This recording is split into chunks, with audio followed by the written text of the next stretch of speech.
yeah, this travel day probably isn't going to go well.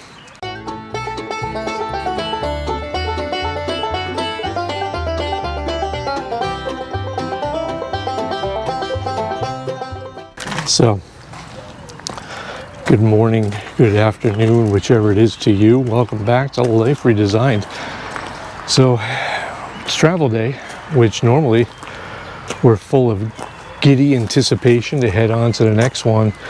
This one, I don't know. This one's got us stumped. So as you see in the opener of the video, we took the leveling blocks off, and well, we got some kind of water leak. Now, the whole time that we were here, there was no issues, but the underbelly seems to be bulging water, so we're going to let that run. Try to get it out before we leave. The interesting part is that I don't think it's black tank water because it doesn't smell. So that's hopefully a plus. It doesn't look like dirty. There was some heavy rain here, so I don't know if it's possible that somehow rain got underneath the underbelly. Everything seems to have been working normally for the most part while we were here. Yeah. So keep in mind, this is a brand new 2023 Grand Design, and boy, sometimes you just, as much as you love the layout, you start regretting the purchase, you know, between the start of it with a leaking sunroof and now potentially a disaster here. But we're going to try to maintain positivity while that runs off. But here, as you can see, the original opener was supposed to be that little building over there that once had a wheelhouse that ran the water off the stream, but somehow I think that mood is gone. But we are in Highskill, Tennessee. This has been home for the past 13 days or so, and as we alluded to in a previous video, this is an escapees park. Yep. So escapees is a new network of opportunity for us. So we were looking for some place to go, and in between Alabama and Kentucky through 1,000 Trails memberships. So this here is, as the sign tells you, Escapees RV Park, Raccoon Valley. Now, as you can see from here, this is not by any stretch an RV resort, which is great because there's not a whole lot of kids running around. There's no screaming. It's actually very quiet. And it's actually an older crowd here, which is awesome because they understand there's a lot of people who are working full-time remotely, stuff like that. Everybody here has been fantastic. The manager, Fran, has been great. And I mentioned the best part. Once we secured our Escapees membership, which was $50, it comes with a whole bunch of benefits, but that's neither here nor there. This spot only costs us $23 a night with our discount. That's fantastic. They have bathhouses here, which is, you know, very nondescript. They have a clean laundry room. Yep. You know, your basic things. So whether you're staying for a night in between places or you're staying for a week, they even have annuals here.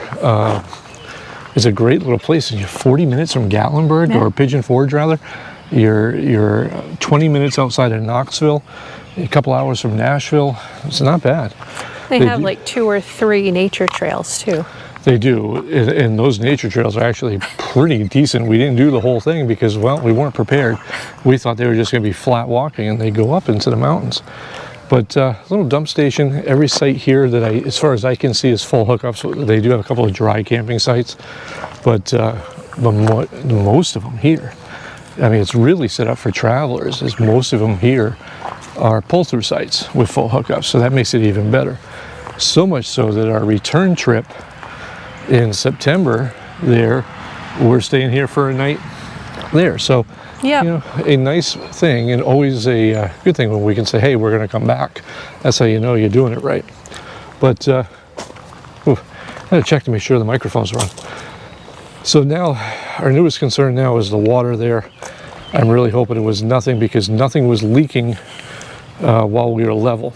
So I don't know if that's hiding something or whatever. The minute we became unlevel, everything started pouring out. But always a good thing to check the underbelly before you leave somewhere, and that's something I don't do. So we'll start doing that now. But on a positive note and a positive spin, Karri, our journey is officially beginning. Yeah. As we are heading to a first for us, we're heading to Kentucky for the first time. Since going full time, this is the first state that we haven't previously been to. So we're actually really excited. So stick around, we'll give you an update on what the water situation was and how we make out. So fingers crossed all goes well. You ready? Sure, I am ready. Well, let's go, baby. Well, here we are in Kentucky. Not exactly the way you want to start your journey here. This is the first state in a while. All right, so we still seem to have some water still coming out of the underbelly. There doesn't seem to be any real sag anymore. So, yeah, that's that. Karri and I have done a little bit of reflection here as far as what could have happened. And, well, quite frankly, it sounds like it's something that I screwed up. So we get back over here.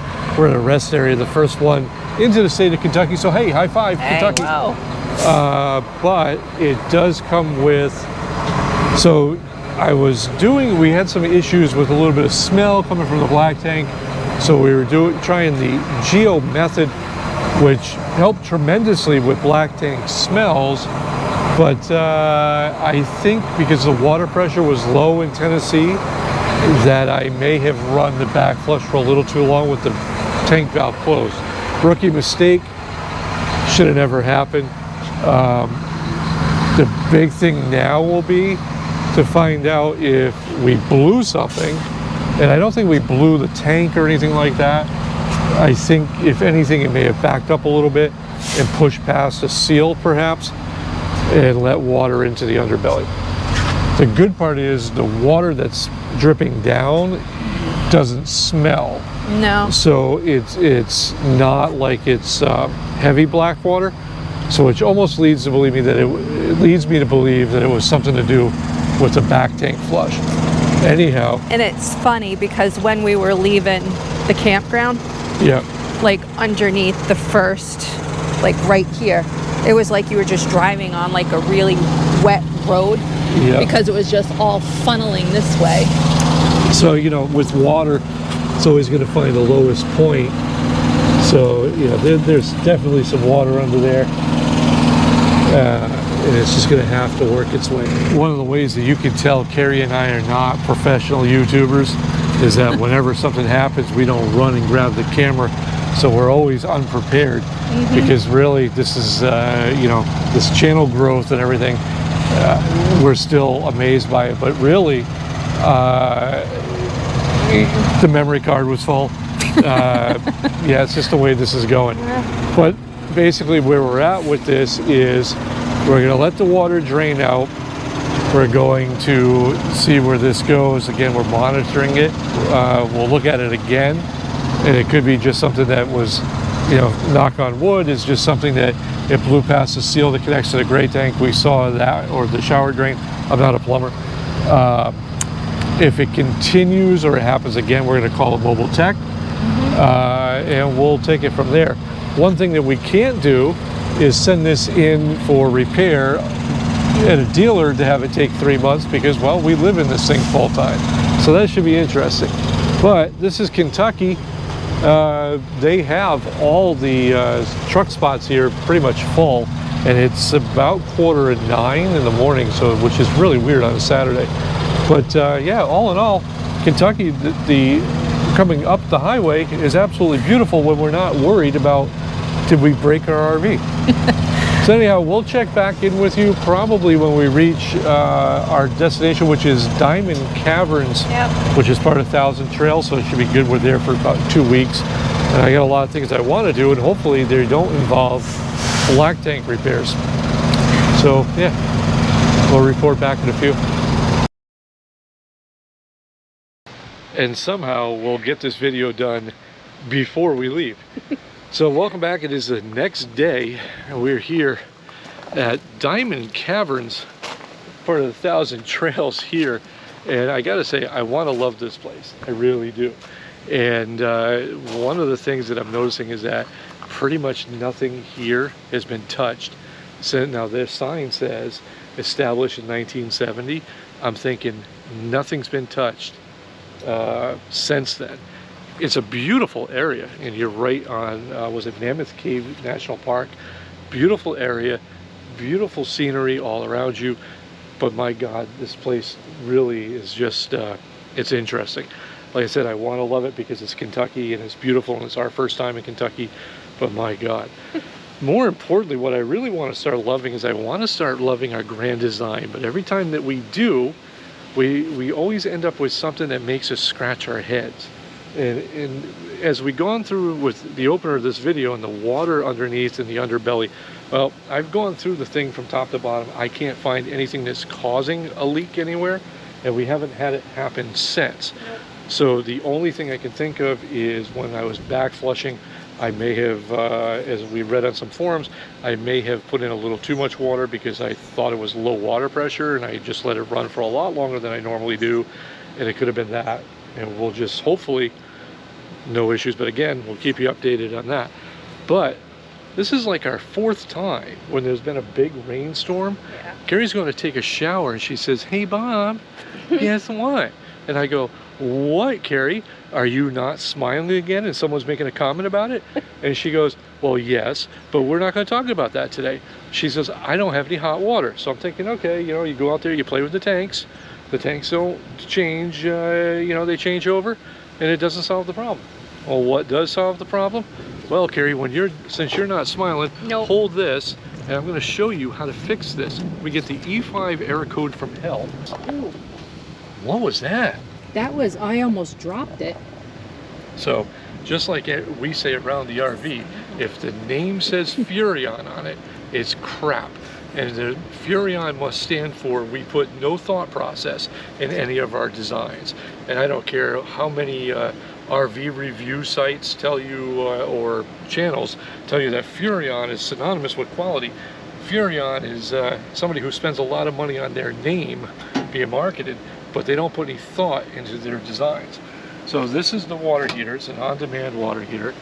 Okay, so when you get the E5 error code, what you have to do is you have to come out here, you have to take the cover off, and then there's a couple of screws right here, so you need to take these out, and we're just going to show you in real time. It's an easy fix, but I'm going to show you why I get annoyed, right? So now I've got these 2 screws out. We're going to pop this out, and see this white hose here. We're going to pull this hose off, okay? And here's the fix, and this is why I get annoyed. Okay, we're roughly 40 grand into the trailer, right? And what am I going to do and how am I going to fix this? I'm going to take this hose and I'm going to blow on it like I'm a child and having a Capri Sun in the lunchroom, okay? I'm going to blow it because there's a blockage in here. And you know what the blockage is from? No, it's not a squirrel's nest. No, it's not a whole bunch of bats flying around and getting inside. It's water. Why? Because when it rains, the water comes from the sky and goes right into this opening here, and guess what? It blocks the exhaust. So once you blow it out, you put it back together, and that is it. Now, don't get me wrong, right? I love our Grand Designs, I really do. But when I have to do things like this, or because somebody didn't think that, you know, maybe this should protrude a little bit or have a shield to keep the rain out. Remember, this is an RV after all, and our #1 enemy is moisture, right? It just makes me kind of scratch my head. And it's no different than the refrigerator. And as we're finding out with the refrigerator that, you know, there's a lock on the freezer, but it doesn't hold very well. And so whenever we go over a bump, the freezer door opens and it flies out. So what do I have to do to fix that? I have to put a baby latch on it, like we're, you know, dealing with a $500 pop-up. It's one of those things that annoys me, and that's probably about the most that you're going to see me rant on this channel. But it's like one of those things where I expect things to go wrong on the road, and because, you know, you are dealing with earthquakes and driving, and we've all heard that expression before. But when it comes to just bad designs like this kind of stuff, that's really annoying. But anyhow, I'm going to take the camera away from Happy for a minute, and which is going to lead me to a couple other things that we want to address real quick. Jeez. Lately, the comments on YouTube have been crazy, and I don't know if it's just because we've opened ourselves up to a broader audience or what it is, but every once in a while now we're getting Well, one, we get a couple of leftovers from people that were promoting Nomad Internet, and their fans. Every random like third video, they go in and they 3 of them dislike our videos, so that's fine.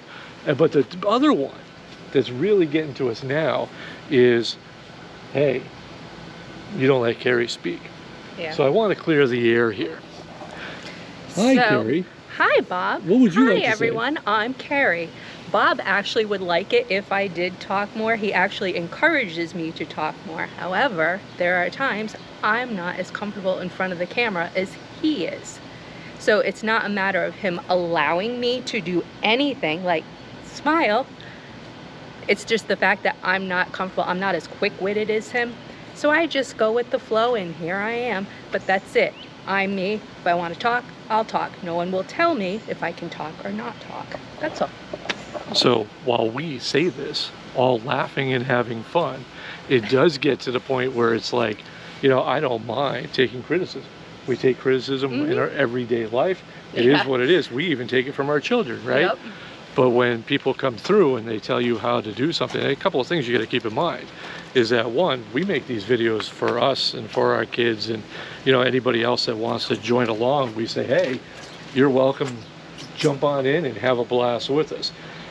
Unless you're being on this side of the camera, right? It's a whole different world on this side, and it's very easy to sit on that side and critique things and go, you know, hey, you need to let her speak.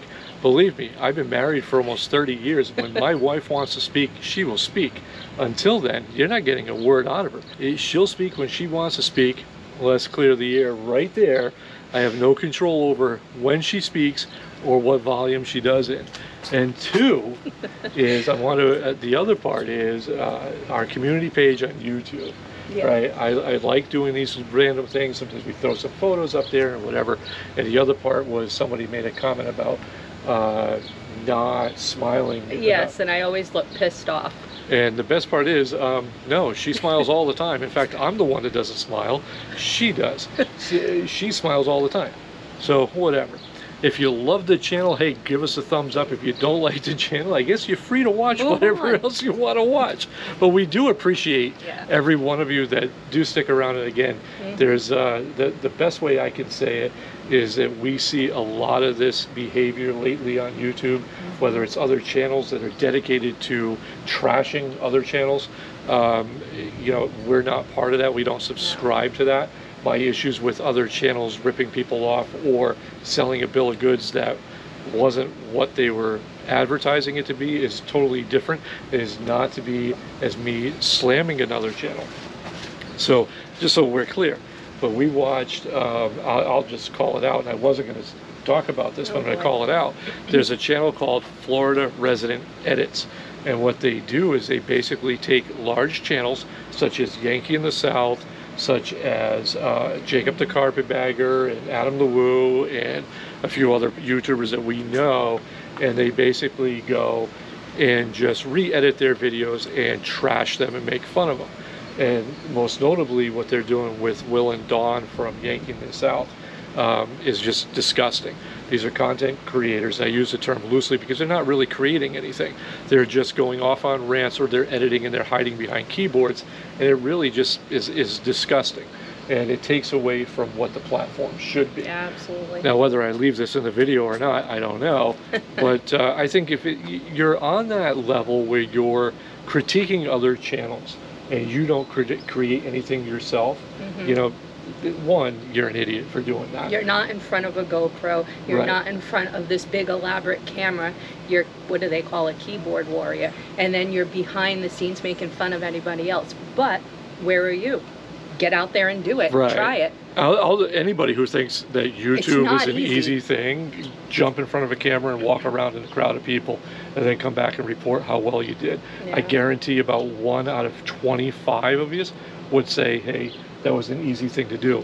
And we meet a lot of people on the road that want to start up YouTube channels, and we hear it all the time, almost every other day from people, and we encourage all of it, because the more people that are on YouTube, the more fun this community becomes. And you learn you learn a lot from other people. Absolutely. And the thing that stops people from doing it is the critique from other people that don't do it. You know, and it's not a thing of, you know, hey, if you're not a creator, you're not contributing, because this goes you know, both ways. This is a 50-50 thing. But when you start making fun of other people and you start, you know, critiquing other people for the way they walk, the way they talk, the words that they use, or whatever, you know, it's very simple. If you, and we've had this stance from the beginning, and I think we've talked to a few large YouTube channels that have the same feeling, which is, if you love us, great, subscribe to the channel. If you don't like us, leave. It's okay too. We're okay with that. We've never spent our time trying to be huge on this platform. But yeah, that's it. I just wanted to make sure that, you know, in the realm of where we are now in our life, as our channel grows even bigger, that, you know, this is out there. This is 2023. I think the days of allowing my wife to speak or not are long behind us. This is not the 50s. She's a grown woman. When she wants to speak, she'll speak. And that's why I love her, because when she does speak, oh my God, it's, stand back, kids. It's going to be a long day. So at any rate, we got that off our chest. And again, how much of this I leave in here, I don't know, but we'll see as part of the editing. We are in Kentucky. We're going to enjoy our time here. The people across the street are hardcore exercising. They make me look stupid because I can't even get out here and touch my toes. Anyhow, so we're going to leave you on that note, and we'll check back with you. And I want to do a review on this campground because I think this is one that's overlooked a lot, and we'll get back to you. Yeah. Anything else you want to say? Oh, I think I'm good. I've said enough today. On that note, for Life Redesigned, I am Bob. I'm Karri. And we'll catch you in the next one.